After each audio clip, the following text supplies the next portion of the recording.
Students mail merge explanation process ఉంది కదా, step by step ఇది కంటిన్యూటీ నేను చెప్తున్నాను.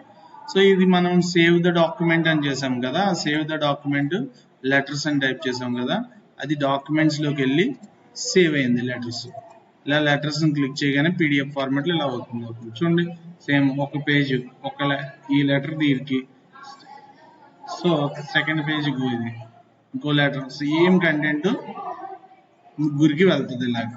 So in the way mail merge is going. ఓకేనా, క్లియర్ కదా? మెయిల్ మెర్జ్ అనేది ఇలా మొత్తం స్టెప్ బై స్టెప్ చేసుకుంటే మనం మెయిల్ మెర్జ్ చాలా ఈజీగా ఉంటుంది. చెప్తున్నాను కదా, మళ్ళీ చెప్తా.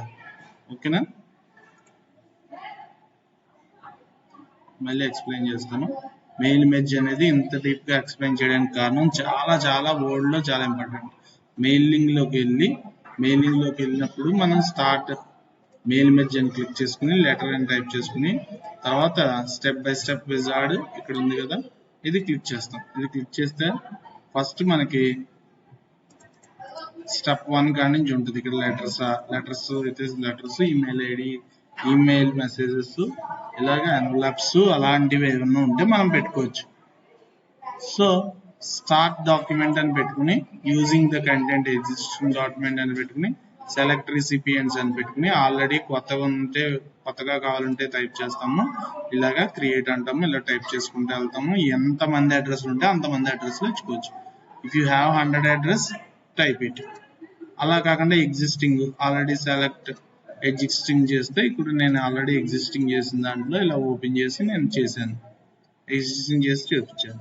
తర్వాత రైట్ యువర్ లెటర్, మన లెటర్ అనేది ఇక్కడ రైట్ చేసి మోర్ ఆప్షన్ లోకి వెళ్ళి ఇక్కడ ఒక్కొక్కటి ఇన్సర్ట్ చేస్తాం. తెలుసు కదా, ఇక్కడ ఇందాక ఇన్సర్ట్ చేసాం కదా, ఇలా టైటిల్ ఇవన్నీ ఉన్నాయి కదా, ఇన్సర్ట్ చేస్తాం, క్యాన్సిల్ చేస్తాం, ఇన్సర్ట్ అయిపోయాక. తర్వాత ఏమవుతుంది, ప్రివ్యూ లెటర్స్ అనగానే ఇలా ప్రివ్యూ అయిపోతుంది మొత్తం 1 by 1. Recipient 1 preview, recipient 2 preview, recipient 3 preview. తర్వాత కంప్లీట్ ద మెర్జ్ అని చెప్పేసి ప్రింట్ అని ఆల్ అనగానే మొత్తం అన్ని పేజీలు పీడిఎఫ్ ఫార్మాట్ లో మనకి సేవ్ అవుతుంది. ఇలా క్లిక్ చేస్తే సపోజ్ ఇంకోటి మెసేజ్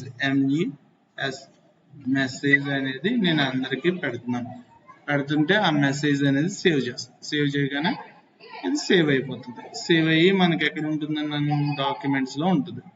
సో డాక్యుమెంట్స్ లోకి వెళ్ళి మెసేజ్ అనేది ఇలా పీడిఎఫ్ ఓపెన్ చేయగానే పీడిఎఫ్ సేమ్ కంటెంట్, చూసారా, సేమ్ కంటెంట్ ముగ్గురికి సేమ్ కంటెంట్, ఒక అడ్రస్, సేమ్ కంటెంట్ అడ్రస్, ఇంకొకరికి సేమ్ కంటెంట్ 3 అడ్రస్. అర్థమైంది కదా? ఇలా 100 మంది ఉంటే 100 మందికి కూడా ఇలా సెపరేట్ గా పీడిఎఫ్ ఫార్మాట్ లో ప్రింట్లు వచ్చేస్తుంది. మనం ప్రింట్ ఇచ్చుకుని మనం పిల్లలకి ఆఫీస్ వాళ్ళకి లెటర్లు ఇచ్చేయచ్చు, అందరికి ఎంప్లాయీస్ అందరికి. Thank you. This is the mail merge, very important in Word. Thank you.